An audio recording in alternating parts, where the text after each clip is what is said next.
നമസ്കാരം. ഒരു മനുഷ്യന് എങ്ങനെയാണ് ഇത്ര പരസ്യമായി നുണ പറയാൻ കഴിയുന്നത്? തെരഞ്ഞെടുപ്പ് അടുത്തതോടെ പിണറായി വിജയൻ അടക്കമുള്ള ഇടതുപക്ഷ നേതാക്കൾ ചെയ്തുകൊണ്ടിരിക്കുന്നത് കല്ലുവെച്ച നുണകൾ പറഞ്ഞുകൊണ്ടേയിരിക്കുക എന്നുള്ളതാണ്. ചില കാര്യങ്ങൾ ഓർക്കാനും ഓർമ്മിപ്പിക്കാതിരിക്കാനും വയ്യ. നമ്മുടെ ശബരിമല കൊള്ളയടിച്ചത് പിണറായി വിജയൻ്റെ സർക്കാരും സഖാക്കളുമാണ്. നമ്മുടെ ദൈവത്തെപ്പോലും കട്ടുകൊണ്ടുപോയത് പിണറായി വിജയൻ്റെ ആളുകളാണ്. നമുക്ക് 6 ലക്ഷം കോടി രൂപയുടെ കടമുണ്ടാക്കി തന്നത് പിണറായി വിജയൻ്റെ 10 കൊല്ലത്തെ ഭരണമാണ്.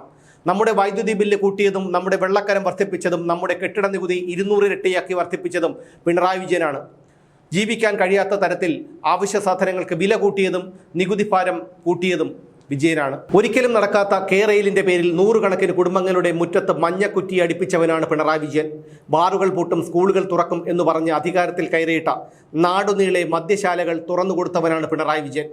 ഒരു കാര്യവുമില്ലാതിരുന്നിട്ടും ഒന്നാം പിണറായി സർക്കാരിൻ്റെ കാലത്ത് ഒരു കൊല്ലത്തേക്ക് 22.5 കോടി രൂപ വാടക കൊടുത്ത് ഒരു ഹെലികോപ്റ്റർ എടുത്ത് വെറുതെ ഇട്ടിരുന്നവനാണ് പിണറായി വിജയൻ. ഇപ്പോഴും എടുത്തിട്ടിട്ടുണ്ട് വാടകയ്ക്ക് ഒരു ഹെലികോപ്റ്റർ. അതിന് വാടക മാസം 85 ലക്ഷം രൂപ.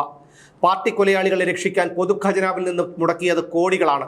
നവകേരള സർക്കിട്ടിന്, വിജയന്റെ അമേരിക്കൻ ചികിത്സയ്ക്ക്, കമലയുടെ ആയുർവേദ ചികിത്സയ്ക്ക്, ക്ലിഫ് ഹൗസിൽ ചാണകക്കുഴി നിർമ്മിക്കാൻ, ക്ലിഫ് ഹൗസിൽ ലിഫ്റ്റ് പിടിപ്പിക്കാൻ, നീന്തൽക്കുളം നവീകരിക്കാൻ, പശുത്തൊഴുത്ത് നിർമ്മിക്കാൻ, കിയ കാർണിവൽ വാങ്ങാൻ, ഇതിനൊക്കെ മുടക്കിയത് കോടികളാണ്.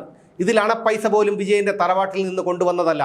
ഞാനും നിങ്ങളും ഉൾപ്പെടെയുള്ള സാധാരണക്കാരായ പൊതുജനങ്ങളിൽ നിന്ന് പലവിധ നികുതികളായും പിഴകളായും പിടിച്ചു പറിക്കുന്ന പണം കൊണ്ടാണ്. കഴിഞ്ഞ 10 വർഷം കൊണ്ട് കോടിക്കണക്കിന് രൂപ ഈ സംസ്ഥാനത്ത് നിന്ന് കൊള്ളയടിച്ചതും കോടിക്കണക്കിന് രൂപ എടുത്ത് ധൂർത്ത് നടത്തിയതും പിണറായി വിജയനാണ്.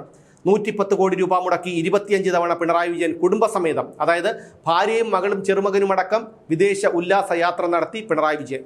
1 രൂപയുടെ വിദേശ നിക്ഷേപം പോലും കേരളത്തിലേക്ക് തങ്ങൾ കൊണ്ടുവന്നിട്ടില്ല എന്ന് വിവരാവകാശ രേഖയിലൂടെ പറഞ്ഞത് പിണറായി വിജയന്റെ സർക്കാരാണ്. കഴിഞ്ഞ 10 വർഷം കൊണ്ട് എടുത്തു പറയത്തക്ക ഒരു പദ്ധതി പോലും പിണറായി വിജയൻ നടപ്പിലാക്കിയിട്ടില്ല കേരളത്തിൽ. ധൂർത്തും അഴിമതിയും നാടിനെ കൊള്ളയടിക്കലും മാത്രമായിരുന്നു കഴിഞ്ഞ 10 വർഷക്കാലം പിണറായി വിജയൻ ചെയ്തത്. ഇതെല്ലാം ജനങ്ങൾ തിരിച്ചറിഞ്ഞപ്പോൾ രാഹുൽ മാങ്കൂട്ടത്തിൽ എന്ന MLA-യുടെ ലൈംഗിക കഥകൾ നമ്മുടെ മുന്നിലേക്ക് ഇട്ടുതന്നു. സർക്കാരും പാർട്ടിയും, രാഹുലോ രാഹുലുമായി ബന്ധപ്പെട്ട സ്ത്രീകളോ നമ്മളെ ഒരു തരത്തിലും ഉപദ്രവിച്ചിട്ടില്ല. രാഹുൽ ആരെങ്കിലും പീഡിപ്പിച്ചിട്ടുണ്ടെങ്കിൽ തന്നെ അത് കൈകാര്യം ചെയ്യാനുള്ള നിയമ സംവിധാനം ഇന്ത്യയിലുണ്ട്. അത് 2 വ്യക്തികൾ തമ്മിലുള്ള പ്രശ്നമാണ്.